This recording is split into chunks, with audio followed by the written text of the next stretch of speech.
Hell Yes Life, episode 49.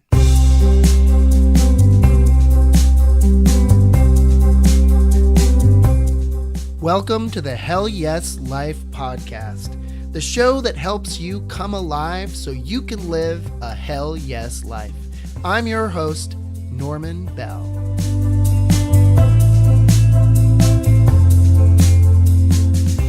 Hey there, welcome to another episode of the Hell Yes Life podcast. I am your host, Norman Bell. I hope you are doing great today.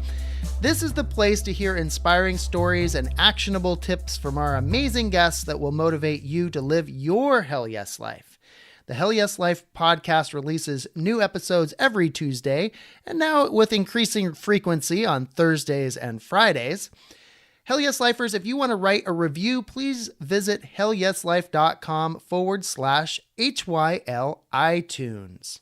Also, if you've been listening to the Hell Yes Life podcast and you're getting inspired by our guests and you're starting to think, hey, I want to live my Hell Yes Life, then I've got good news for you. Right now on hellyeslife.com, you can sign up for a free 5-part video mini course that will walk you through the 5 steps to a Hell Yes Life. This course will help you find your Hell Yes, create your cringeworthy vision, build your Hell Yes day, plan your first Hell Yes action, and more.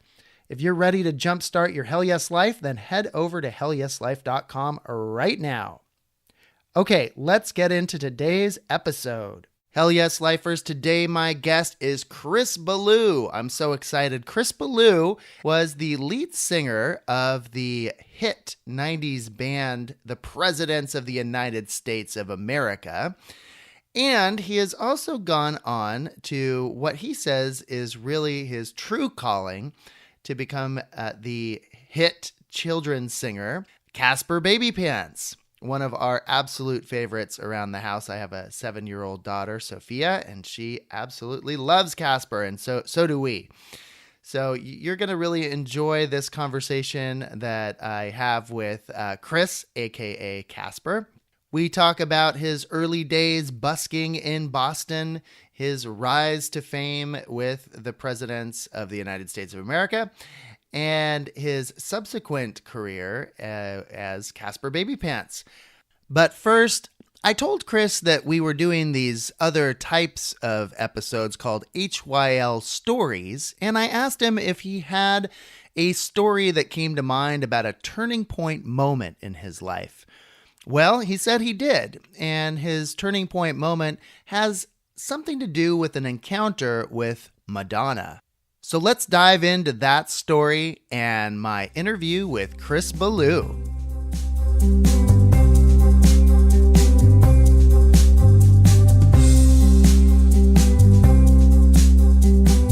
So in 1994, my band, The Presidents of the United States of America, was a hot commodity, and about 7 different major labels wanted to sign us, all at once. And so we had to make a lot of decisions really fast, and we whittled it down to 2 choices. One was Columbia, which is part of Sony Records, and the other was Madonna's label, Maverick, which was a small label, but it was Madonna, and she was very interested.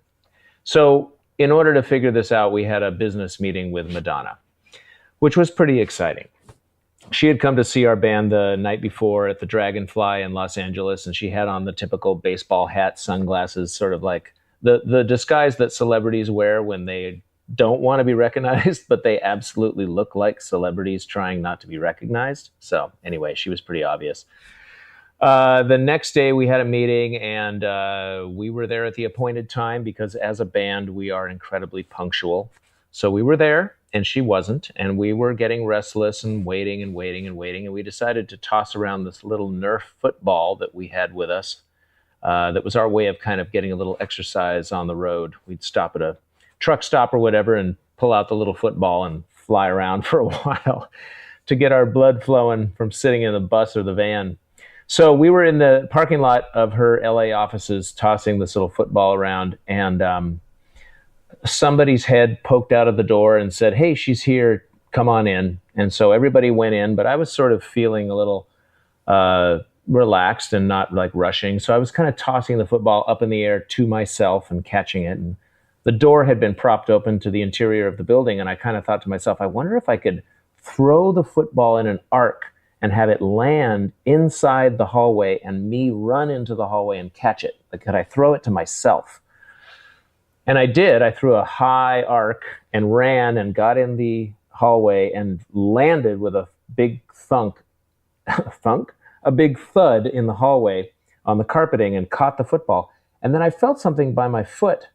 And I was wearing very thick leather boots, kind of 1920s brakeman railroad worker style work boots. And I felt something through the side of my boot. And I looked down, and to my horror was Madonna's dog. And at the time, she had no children. She had nothing else going on but this dog. If she was on the cover of a magazine or if she did a photo shoot, she had the dog. The dog was a little, tiny, extremely bone-frail chihuahua with a tennis ball-sized head. And it was looking up at me and shaking violently. And its little eyeballs were tearing up. And my entire system went blank, like white with terror. And the dog was unharmed. I mean, it was so close to my boot that if I'd landed, half an inch to the left, I would have crushed its little body completely. And nobody's in the hallway. Everybody's gone ahead. So it's just me and Madonna's dog alone in the hallway. And it's kind of like, I won't tell if you don't tell. And the dog just took off down the hallway and went around the corner. And I followed after a couple of heartbeats. So I'm very nervous, from that. And I get in this office and she's still not there. And I'm looking at stuff on the shelves, like albums and books, and kind of perusing with my back to the door. And she must have snuck in and sort of put her finger to her lips and told everybody to be quiet because nobody made a sound. But the next thing I knew, there was a tap, tap on my shoulder, and I turned around and Madonna was right in my face, like 4 inches from my nose. And everybody laughs, ha ha, and she's like, I got you. So that's a good start. Then we have a very productive meeting. She really understood our attitude, how we wanted to make joyful music, how we cared deeply about making this, music that sounded really easy. And she understood what we were trying to do. And it was a very positive meeting. And at the end, she kind of took me aside and she said, listen, whether you sign with me or not, I want to give you a piece of advice. And the advice was, you are funny and your songs are fun, so you will never receive, critical acclaim or validation for the craft and the hard work that you have to put into doing what you do. And she turned out to be very correct. And she saved me a lot of trouble, a lot of worry over, because, on the other end of things, we ended up signing with Columbia and they were telling us, oh, you guys are important songwriters and you're a big deal and you're really like saving music at this point in life, at this point in time. You're bringing humor back and everybody needs it. And, you're the greatest thing since sliced bread. And so Madonna's comment tempered my acceptance of that kind of praise and also made it so that I just focused on what made me happy, which was making this joyful music and spending energy doing it well, rather than trying to do it quick and easy and, just sort of fishing for compliments. So there you go. I went from almost killing her dog to receiving extremely valuable advice from her in about an hour. That is awesome, Chris Ballew. Thank you so much for sharing that story. That I was stifling back my giggles and guffaws along the way there. I was wondering if maybe it was going to round out with Madonna saying, yeah, well, actually, I saw on the security camera that you almost killed my dog and therefore please get out of my facility. Get out of the building. Yes. Yeah. Well, thanks so much. And thanks for starting our talk this way. And maybe we can go right into the theme that was brought up there. So basically, because of what Madonna said, you already prepared for this idea that, people are going to try to say that we're going to take us seriously, but do it for yourself. Do it for having fun. Can you talk a little bit about that? Like just that attitude towards things that you've carried throughout the work that you've done? Yeah, I mean that's the hell yeah attitude. Hell yes. Is it hell It's yes hell or hell yes. yeah? That's related to my own personal thing, but Okay, hell good, yeah good. works as well. Hell yeah, hell yes. Yeah. That's a great Beck song. Isn't there a Beck song called There Hell Yes? is. There is. Hell yeah. Yeah, yeah. I used to Yeah. play with that guy. We can get to that later. But growing up and when I was younger and when I was starting out as a songwriter and a performer, I kind of immediately noticed that, you know, my childhood sort of version or picture of what it was like to become successful and famous was going to probably be unattainable. And so I started re-scripting my idea of success to be attainable, which was write a song, put it on a cassette, sell it out of my bag while I busked, on the street or in the subway. And I felt happy with that, So I wasn't looking, I was well versed in the idea of creating my own version of happiness and my own version of success. So when all this opportunity came along to be sort of, a big deal or whatever on the cover of magazines on MTV and, play the game and do that thing and swim in those waters, I was really skeptical of it anyway. But the process of being courted by 7 major labels had sort of upended my perspective. And when she made that comment to me, it kind of regrounded me.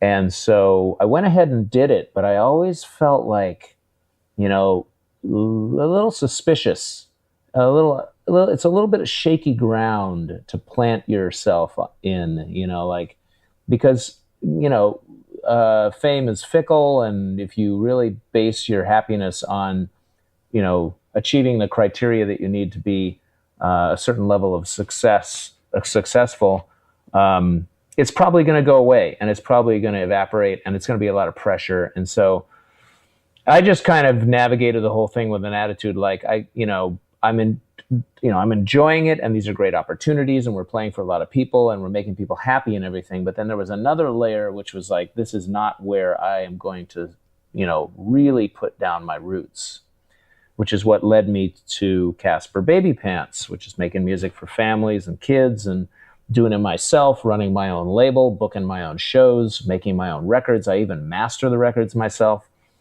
So I'm the only one I can yell at if things don't go well. So, and I like that. For me, that's happiness. Happiness is being able to make a decision at the drop of a hat that benefits my happiness. Like for instance, 3 years ago or so, I just realized that playing Caspar Babypants shows in the hot sun in the summer is really not that fun. So I'm just not going to play in the summer, and that makes me happy. So I get to be a kid instead of play for kids.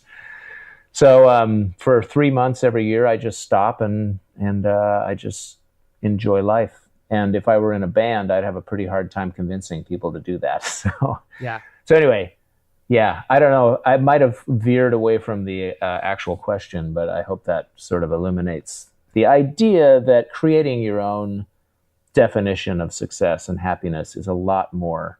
I mean, you can probably achieve it a lot quicker and with more joy than trying to follow the beaten path to the top of the pops. Yeah, that was one of the reasons I reached out to you is, you strike me as someone, I've watched maybe some interviews with you and of course listened to a lot of more of your Caspar Babypants albums than your President's albums. And just the joy that seems to emit from you, like you're someone who found fame and success, and yet it seems like you've gone on to something else that was even more your passion and purpose. And it wasn't that, it wasn't being in a rock band. That was just like, a stop on the way to something that was a better fit for you. Yeah, absolutely. And I knew that from the very beginning too. I mean, the moment the band got signed, I was like, I want out. Yeah. Yeah. So why don't we take a step back and take us to the early days for the Presidents. And, I understand that you were busking in Boston, but, I always like to start off by asking people, what is your hell yes? So what would you say it is? I mean, it sounds like the obvious answer would be creating music, but what is it in your words? Wow. For me, it's the moment when I sort of it's the moment when a new song really sparkles to life, whether that's in the writing or in the recording. It's that, like, I made something out of nothing, and now it exists, and it is alive, and it's a world, and it paints a picture, and it makes me like jump around the studio and smile and laugh. And or if it's like a mellow song and puts me to sleep, or whatever the song's purpose is, it's like clear and functioning. And yeah, that just makes me, I mean, I don't want to sound like I have delusions of grandeur, but it makes me feel like a god. Because it's like, Yeah. I created something that is going to make, well, first of all, it makes me feel really good. And that's kind of the first step of the whole thing. And then if it can go out in the world and make other people feel good and make families sing together and share a moment, that's it. That's my hell yes, is like, yeah. And, I know when I listen to a song I've recorded, if I don't do the hell yes, if I don't go hell, it literally go hell yes, then, it's back to the drawing board for that song, or it's got to get hacked up or figured out or reconfigured or remixed or something. So I use the hell yes as my barometer for that success, is awesome to hear. basically. And yeah, I can hear that. Like, we talk a lot on the show about coming alive, what actually makes you come alive, animates your body. And I can hear you say that, like that moment when the song kind of lights you up and comes alive. Yeah, that's great. Can you recall a moment, no pressure if you can't remember, like, oh, it was when I was 4 years old in the sandbox or something, but an early moment when you realized this was your hell yes, creating that one of those first songs? Oh, yeah. Well, actually, it's before I even created. It was when I was 2.5 years old, and my brother, who was 17 years older than me, he bought Sgt. Pepper's in 1967 for my parents for Christmas. It came out in June 1st, 1967, and he bought it for them that Christmas 6 months later. And my parents didn't really get it or understand it or want it, as I recall, and I just loved it. I mean, that's all I listened to. It's all I wanted to do was listen to Sgt. Pepper. So my first hell yes was listening to that record and being sort of sucked into each song's kaleidoscopic, vivid visual world. And that's, I think I'm forever trying to get back there.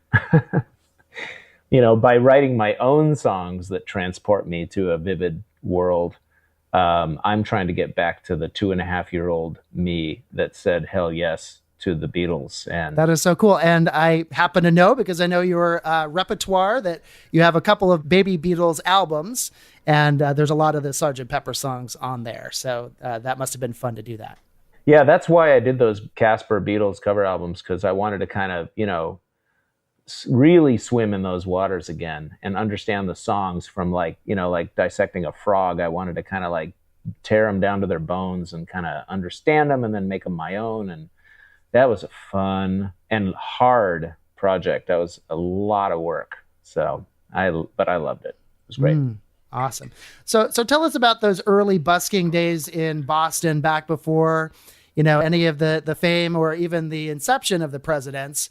You were in a band called Egg. What kind of stuff were you doing at that time? Well, some of the same songs actually were in there. But Egg was pretty similar to the Presidents, really. My attitude about being in a band is I always wanted a band to feel kind of like broken or lacking something. I always thought, like, if the band could be dinky and try to rock, then the crowd would have an empathetic reaction to the band. Like, look at that poor little band trying to rock. I want to put them in my pocket. They're so cute. Aw. I figured that was better than actually rocking, because actually rocking, a lot of people can do that. You just turn it up and make a bunch of noise. But I wanted to do something a little more dorky. And so Egg was the first attempt to do that. Egg was proto-Presidents, really. It was the drummer played a drum set that would, the kick drum was the suitcase that the entire drum set fit in. So he would upend the suitcase and attach a kick drum pedal to it, and that made sort of a hollow thud. And then he had a little tiny snare drum and cymbals and a couple of bongos. And I played a really old Sears. It was my first experience playing an old Sears guitar, which now that's all I play are harmony and Sears and Silvertone.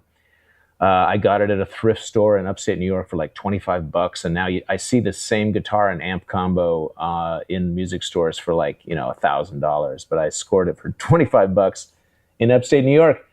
And then the bass player played kind of a regular old bass, but through a tiny amp. So it was all kind of messed up and kind of lacking. And then when the Presidents started, we really had that same thing. That's why we took away strings and we took away all of Jason's cymbals, and kind of, tried to dorkify the music as much as possible. So Egg and the beginning Presidents were pretty similar, just different personnel and mostly different songs, but a few crossovers.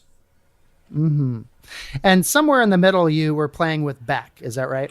Actually, that was after the Presidents started. So the Presidents started up in December of '93 was our first show, and then Jason joined. Our first show with Jason, I think, was December of '93, and then that spring of '94, or actually more like midwinter into spring, is when I met Beck, who moved to LA, lived with him, recorded with him, performed with him, joined his band, went on 2 tours, and then the Presidents, we had done a demo tape that Jason, who was a bartender, was selling over the bar at the place where he worked, and he called me one day during the second Beck tour and was just like, hey, you got to get home. Like, we're selling tons of these cassettes, and we got to get back on the pony.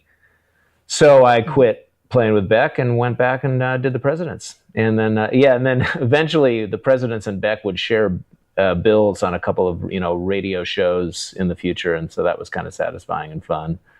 But that's when I played with Beck, was in between the Presidents starting and taking off. Very cool, very cool. I was looking at an article from earlier this year, and it just mentioned how you were going on long walks in the Hollywood Hills with Beck, talking about how celebrities sort of impeded musical creativity. Can you talk a little bit about that time?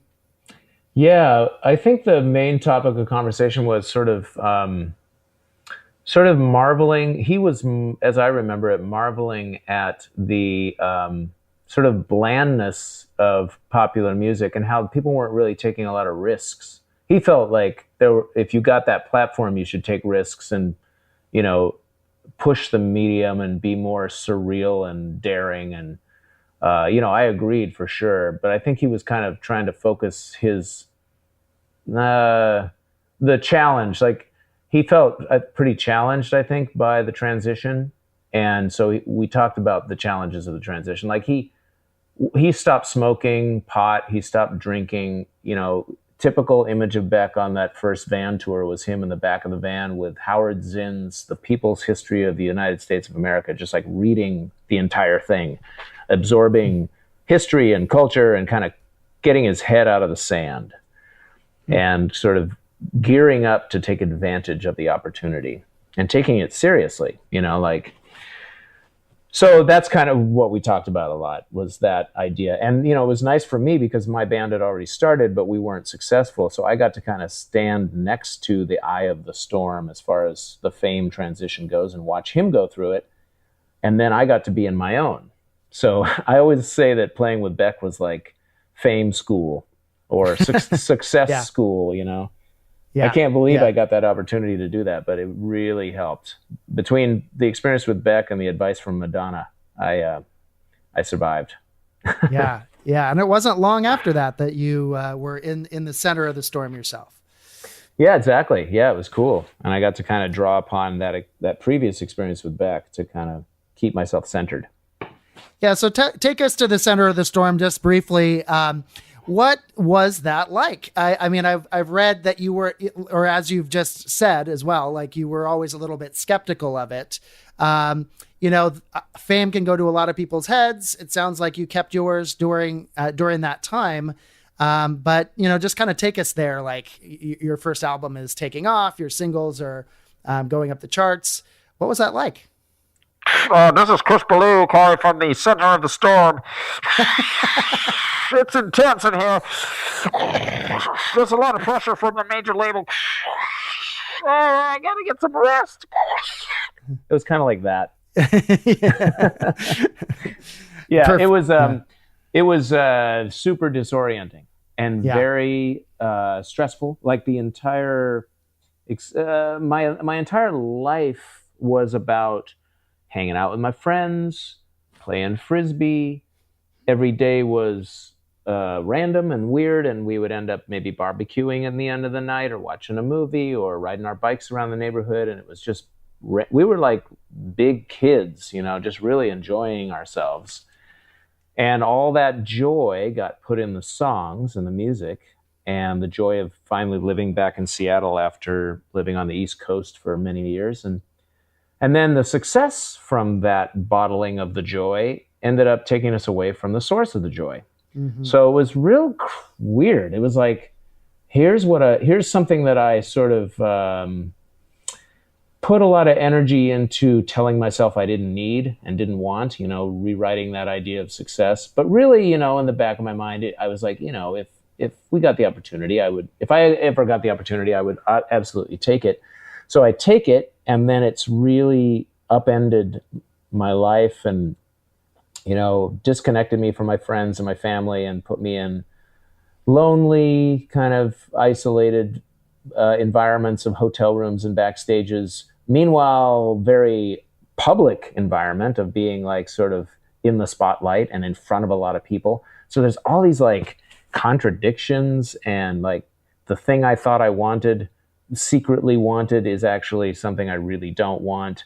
But how do I get back? The road back is closed now, and I'm just stuck going forward. And when you have those thoughts, and the rest of your bandmates and everyone around you is super into it and just digging in, and you're the one that wants to, run away, then the sort of fortitude that I would have had to call upon to disappoint everybody, I couldn't call upon. So I had to sort of, suppress my own desires and needs. And then that became a festering wound that eventually exploded. And so it's just all this, like, just a maelstrom of contradictions is how I would, which is also my heavy metal band. Maelstrom of contradictions. Yeah, maelstrom of contradictions. That's the album title. Actually, we're called Smooth Death. That's what we should all hope for. A smooth death. A smooth death. This is kind of a random side note, but I was over the summer watching this documentary about the Grateful Dead. And at the beginning of it, Jerry Garcia was talking basically like, hey, all I want to do is have fun. I'm not interested in creating something that will last through the ages. And yet, by the end of his life, he had created something that sounded like what you were talking about. He had created something so big that he felt almost obligated to go out there so he wouldn't disappoint all the Deadheads. And he was very isolated in his hotel room because he couldn't go out because everybody was worshiping him and everything. So, the fame is not all it's cracked up to be. Yeah, and then, there's stuff like Eddie Vedder had a woman drive a truck into his house while he was gone and lived there. And he tells it like, he started making music to break down walls between him and people, and then he ended up having to build physical, actual walls in order to survive the success of his other attempt.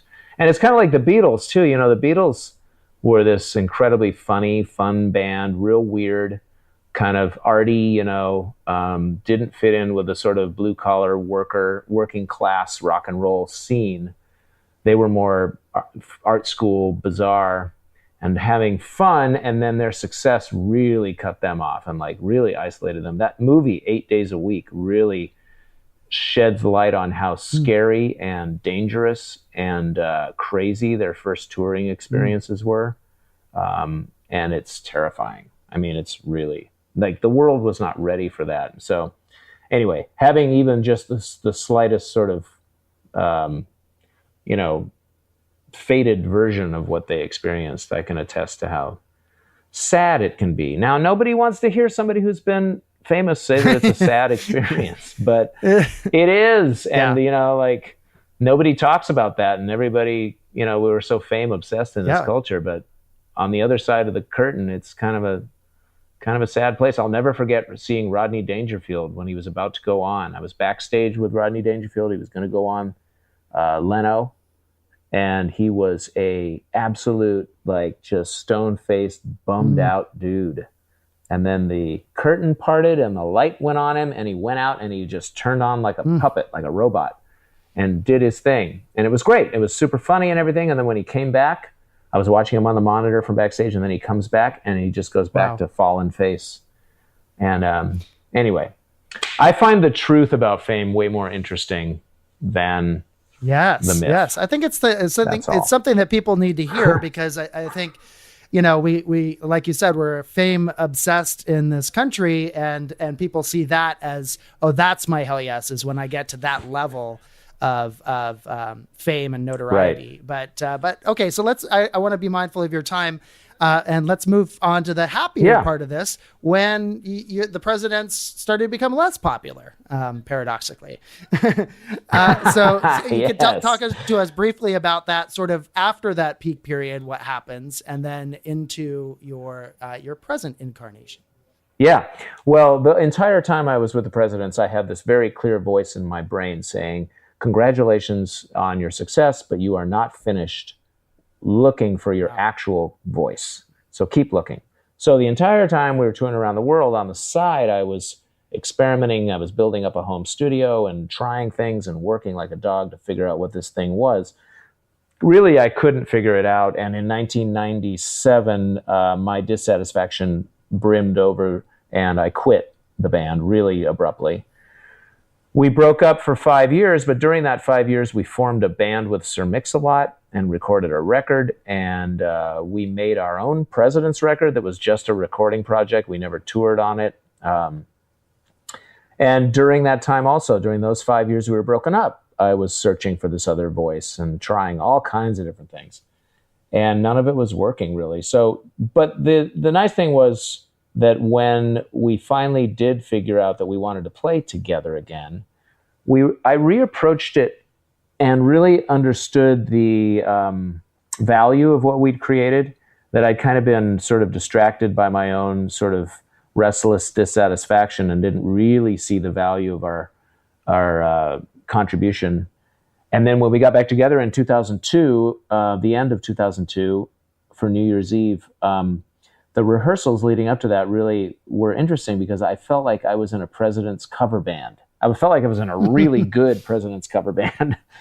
And it was liberating, because I felt like I hadn't written the songs. And so I got to enjoy it again in a way that wasn't about climbing the charts, but that was just about like, oh, let's just enjoy what we do best. Still, I couldn't figure out this other thing. And still, the Presidents wasn't it. And many years go by, and finally in about 2008, after having met my second wife, Kate, I started feeling like her artwork really was speaking to me.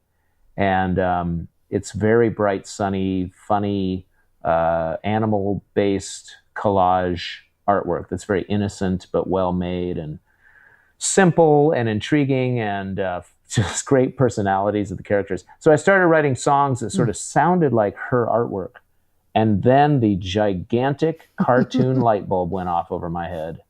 Oh my goodness, hell yes, I'm supposed to be making kids' music.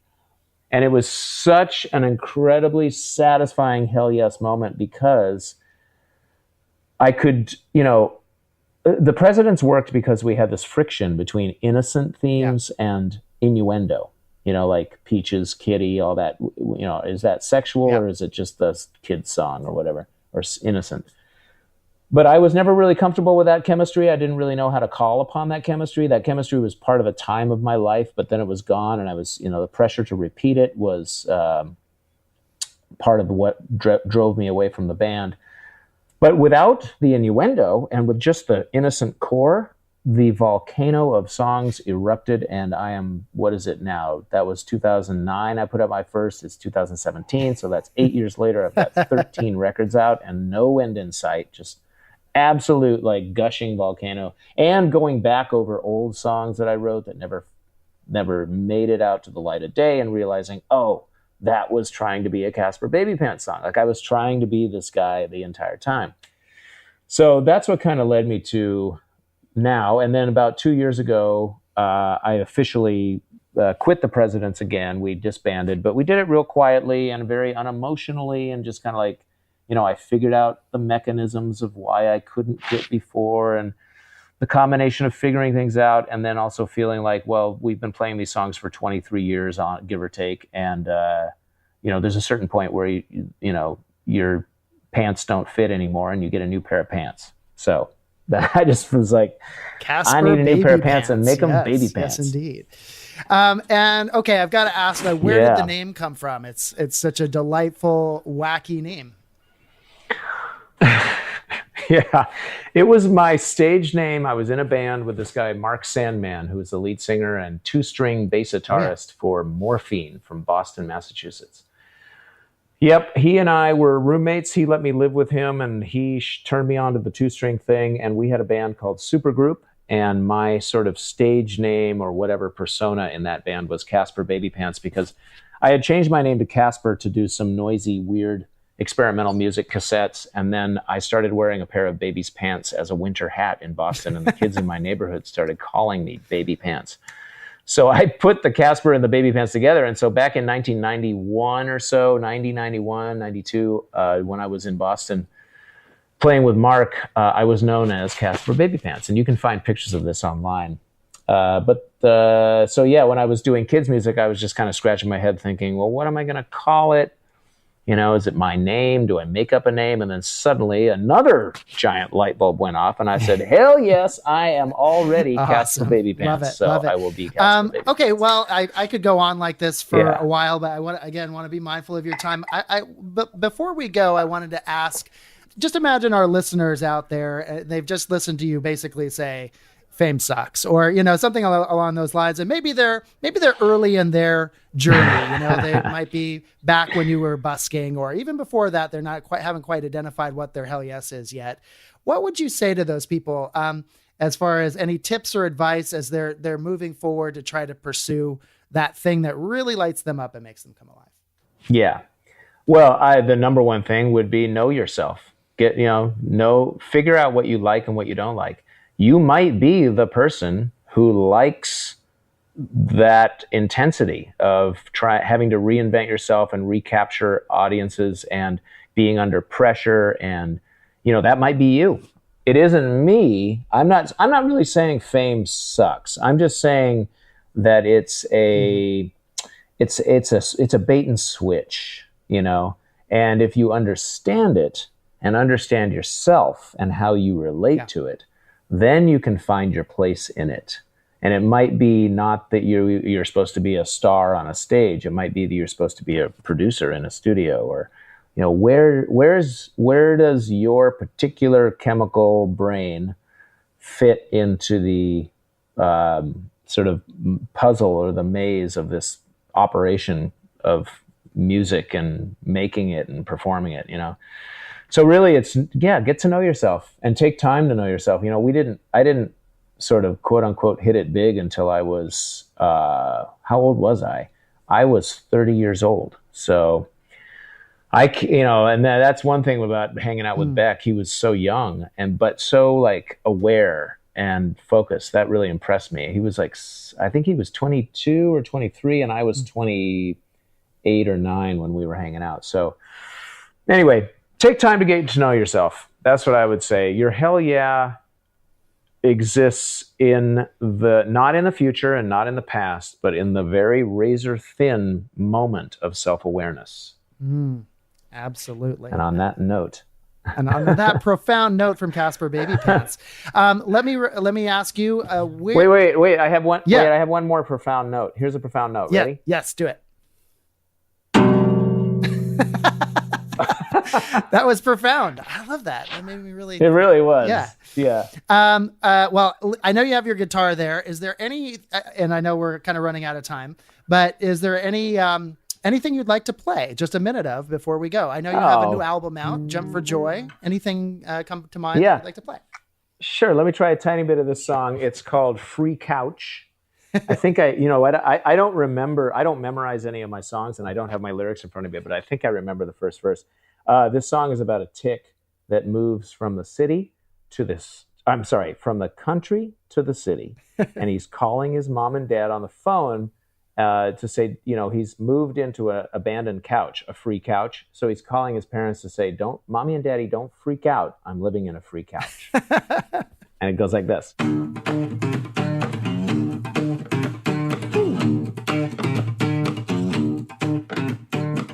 Hey, Mommy and Daddy, it's me, your baby tick, calling from the city, 'cause I know you're worried sick.